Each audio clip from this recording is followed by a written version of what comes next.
নমস্কার। যুক্তি তর্ক সঙ্গে অর্কই আপনাদের স্বাগত। আপনাদের সঙ্গে আমি অর্কপ্রভ সরকার। 10ই নভেম্বর ঢাকায় শহীদ নূর হোসেনের কে ঘিরে যে শহীদ দিবস পালন হয়, দীর্ঘদিন ধরে হচ্ছে, আওয়ামী লীগ করে থাকে। সেখানে কি ঘটেছিল আপনারা জানেন। শেখ হাসিনা টেলিফোনে বলেছিলেন যে আওয়ামী লীগের সমর্থকরা যেন ঢাকায় পথে নামেন, সঙ্গে যেন ডোনাল্ড ট্রাম্পের ছবি থাকে। তারপর খুব অল্প কয়েকজন নেমেছিলেন।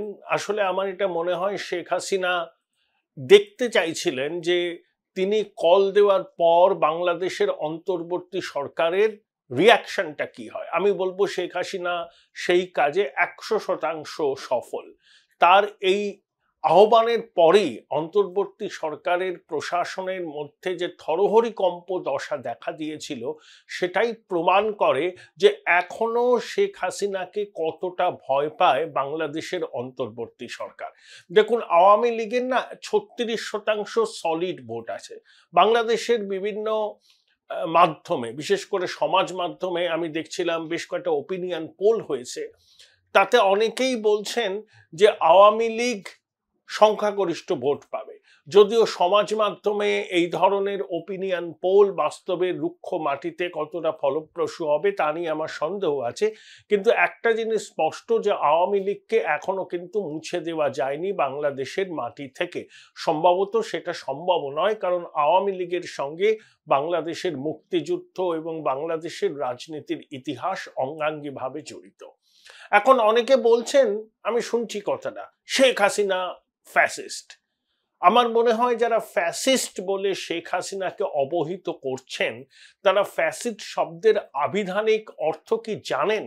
কাদেরকে ফ্যাসিস্ট বলা হয়? যারা বৈষম্য বিরোধী ছাত্র আন্দোলন করেছেন, তাদের কাজকর্মের মধ্যে প্রতিটা ক্ষেত্রে বৈষম্য ফুটে উঠছে।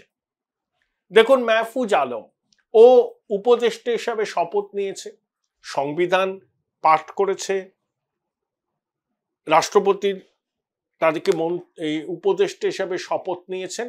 শপথ নেবার পর ও রাষ্ট্রপতি ভবনের দরবার হল থেকে বঙ্গবন্ধু মুজিবের ছবি সরিয়ে দিয়েছে। দেখুন, বাংলাদেশের সংবিধানে বঙ্গবন্ধু জাতির পিতা হিসাবে স্বীকৃত।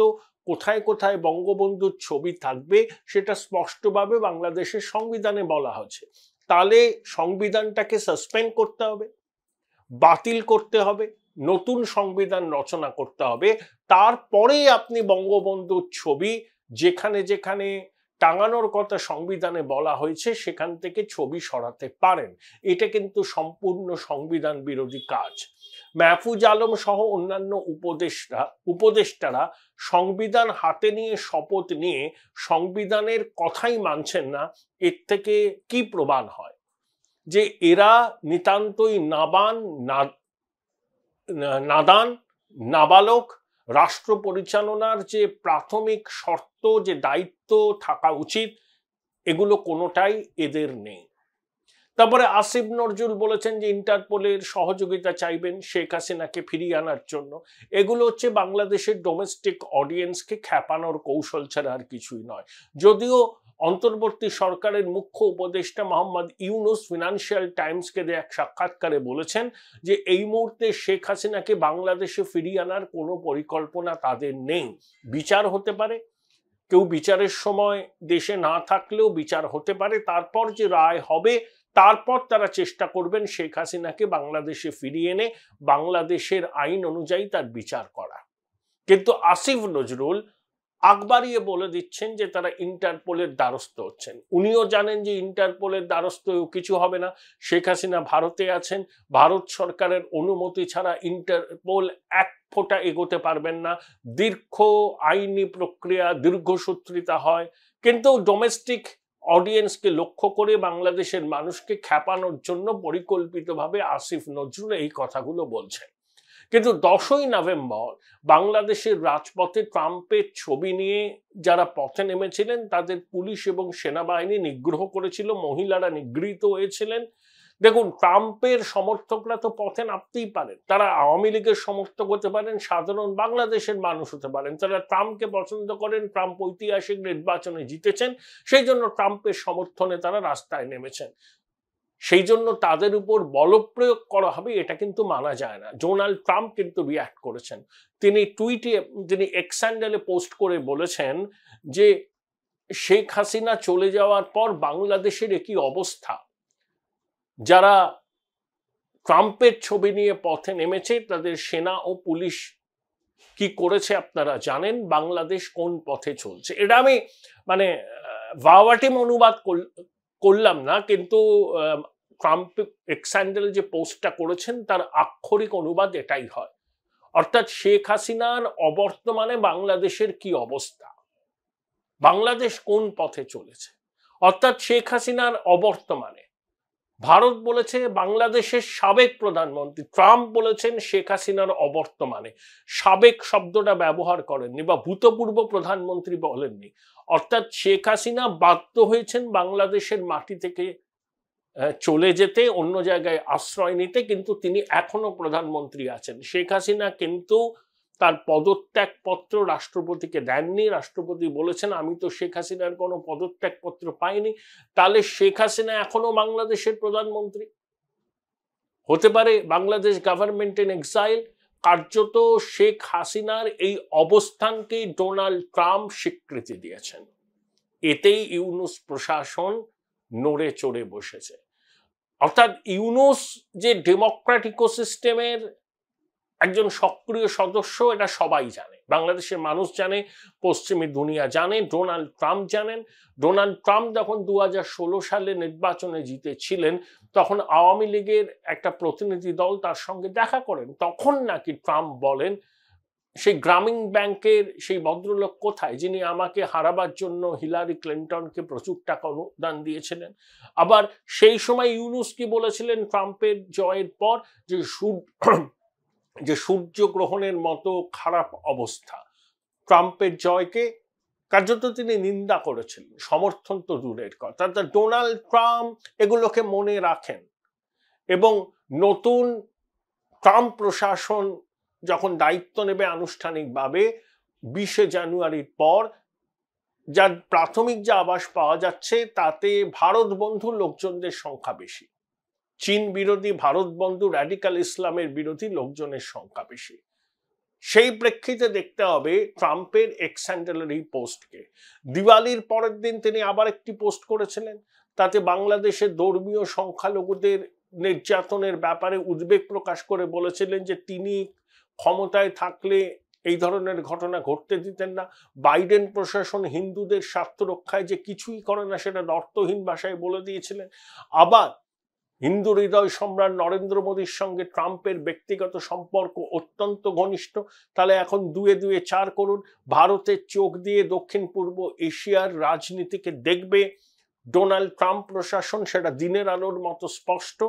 সেই প্রেক্ষিতে 10ই নভেম্বর ঢাকাতে ট্রাম্পের ছবি নিয়ে যারা পথে নেমেছিলেন তাদের উপর সেনা ও পুলিশের যে তাণ্ডব আমরা দেখেছি সেটা নিয়ে কিন্তু ট্রাম্প কার্যত ধুয়ে দিয়েছেন ইউনূসকে। এখন বাংলাদেশের অন্তর্বর্তী সরকার পুরো বিষয়টাকে কিভাবে দেখবে সেটা তাদের ব্যাপার। তারা নাকে তেল দিয়ে ঘুমাবে বা আমেরিকার বা ট্রাম্পের এই ধরনের মন্তব্যকে তারা গুরুত্ব আদৌ দেবেন কিনা সেটা তাদের একান্ত অভ্যন্তরীণ বিষয়। কিন্তু ডেমোক্র্যাট প্রশাসনের কাছ থেকে ইউনূস যে সাহায্য পেয়েছিলেন এবার কিন্তু সেটা পাবেন না। একে বাংলাদেশের হাঁড়ির হাল, কয়লা আমদানির পয়সা নেই, যে গার্মেন্ট ইন্ডাস্ট্রির উপর ভরসা করে বাংলাদেশ বিদেশি মুদ্রা আয় করত সেই গার্মেন্ট ইন্ডাস্ট্রির অবস্থাও তথৈবচ। অনেকগুলো ফ্যাক্টরি বন্ধ হয়ে গেছে, কর্মীরা বেতন না পেয়ে পথে নেমেছেন, সেনা পুলিশের গাড়ি ভাঙচুর হয়েছে। Join Indian institute of hotel management now. Right choice, right decision. বাইরের বিনিয়োগ হচ্ছে না, বিভিন্ন জায়গায় অর্ডার বাতিল হচ্ছে। আদানিকে $850 মিলিয়ন যেটা বাংলাদেশ সরকারের কাছ থেকে বিদ্যুৎ সরবরাহ বাবদ আদানি গোষ্ঠী পাবে সেটা এখনো তারা পায়নি। তারা 1500 মেগাওয়াট বিদ্যুৎ প্রতিদিন বাংলাদেশকে সরবরাহ করার জন্য চুক্তিবদ্ধ ছিল, কিন্তু এখন তারা মাত্র 40% বিদ্যুৎ বাংলাদেশে সরবরাহ করছে এবং তার উপর বাংলাদেশে অসহিষ্ণুতা বাড়ছে, ধর্মীয় সংখ্যালঘুদের উপর নিপীড়ন বাড়ছে, বাংলাদেশের অসাম্প্রদায়িক মুক্তমনা মানুষ নিপীড়নের শিকার হচ্ছে, সর্বত্র একটা আতঙ্কের পরিবেশ। বহু মানুষ নিজেকে ঘরবন্দি করেছেন, কারণ জীবনের নিরাপত্তা না থাকলে তারা রাস্তায় বেরোবেন কি করে। মহিলাদের অবস্থা কার্যত দুর্বিষহ। এই যে আজমের ইহাং বাঁধান, খুব শক্তিশালী অভিনেত্রী, আমাদের এখানেও কাজ করেছেন, বাংলাদেশের খুব জনপ্রিয়। তিনি কিন্তু এই বৈষম্য বিরোধী ছাত্র আন্দোলনকে সমর্থন করেছিলেন, পথে নেমেছিলেন, গান গেয়েছিলেন। তিনি এমন তিতিবিরক্ত বর্তমান পরিস্থিতিতে তিনি এখন আমেরিকা বা কানাডা যেতে চাইছেন। মিথিলার কি খবর আমি জানি না। আমাদের অদিতি মহসিন, শামা রহমান, রেজমানা বন্যা চৌধুরী, তাদের কথা জানি না। এরা আমাদের এখানে অত্যন্ত জনপ্রিয়।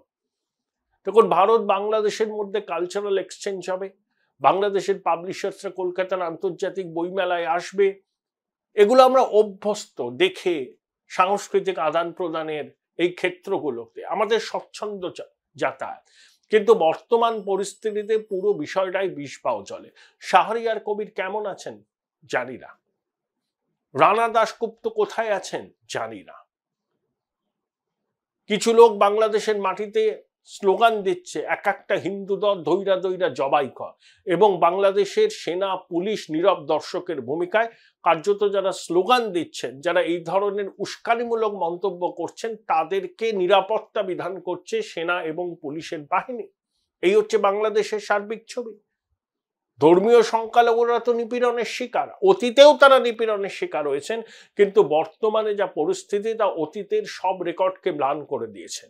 শুধু ধর্মীয় সংখ্যালঘুরা কেন, বাংলাদেশের মুক্তমনা অসাম্প্রদায়িক মানুষও রীতিমতো আতঙ্কে নিজেদের গুটিয়ে নিয়েছেন। আমি অনেকের সঙ্গে কথা বললাম, বাংলাদেশ থেকে তারা টেলিফোন করেছিলেন, জিজ্ঞেস করলাম যে আপনারা কেমন আছেন, বলে কেমন আছি বুঝতেই তো পারছেন দাদা, কোনো নিরাপত্তা নেই, নিজেদের বাধ্য হয়েছি ঘরবন্দি করতে, খুব প্রয়োজন ছাড়া রাস্তায় বেরোই না। এই হচ্ছে বাংলাদেশের সার্বিক অবস্থা। অন্তর্বর্তী প্রশাসন আইন কানুন কিছু মানবে না, সংবিধানকে মানবে না, তারা ভাবছে যা ইচ্ছা তাই করবে তারা, কেউ তাদের কিছু বলবে না।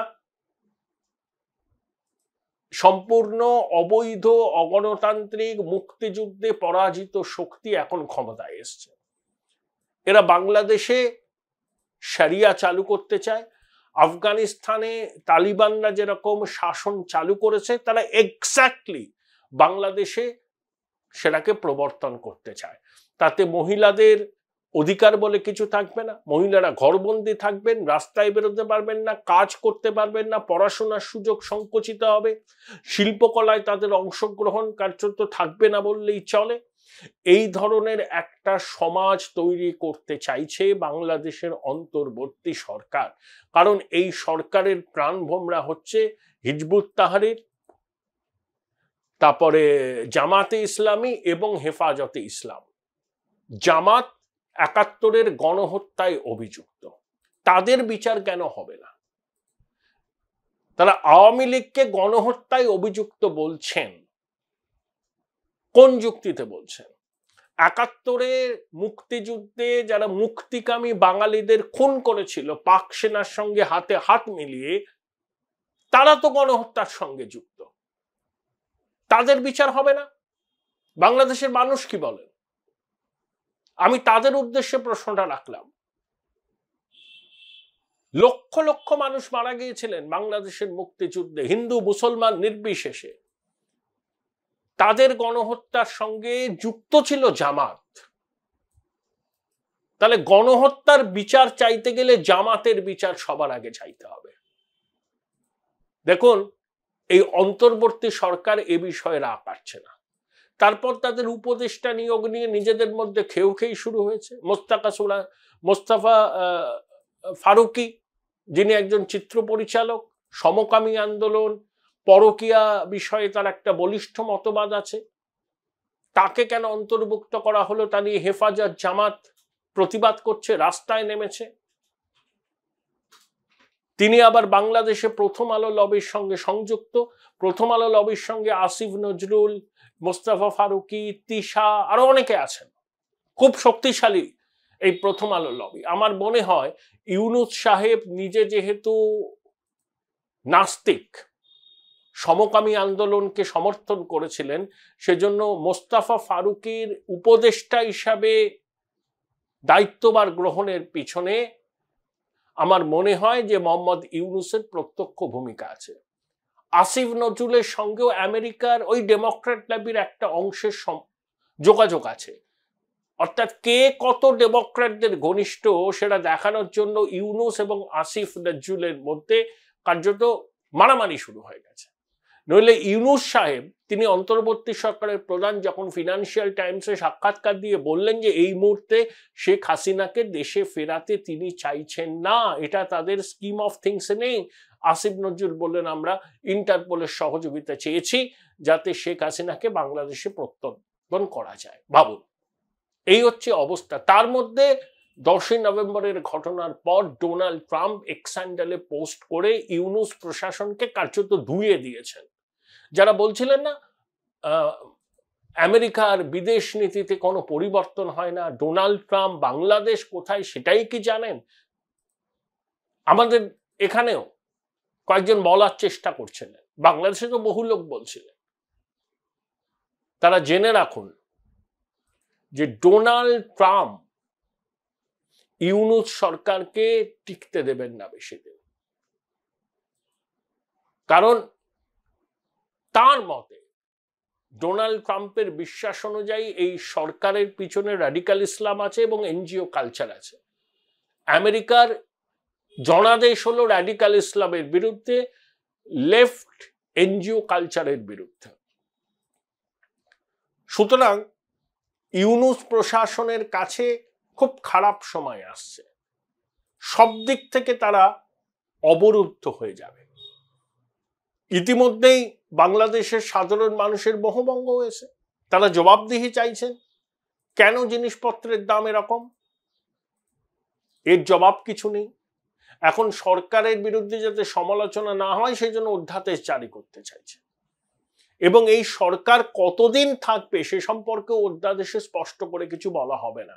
অনন্তকাল থাকতে পারে, 10 বছর থাকতে পারে।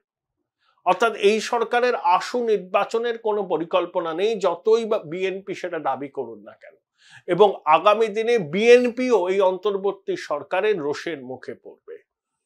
তাই অনেক অবজারভার বলছেন, যারা বাংলাদেশের সমাজ মাধ্যমে খুব সক্রিয়, বাংলাদেশের ইতিহাসে সব থেকে কালো অধ্যায় শুরু হয়েছে। সুড়ঙ্গের শেষে আলোর দেখা পেতে হলে আরো অন্তত 1 দশক অপেক্ষা করে থাকতে হবে।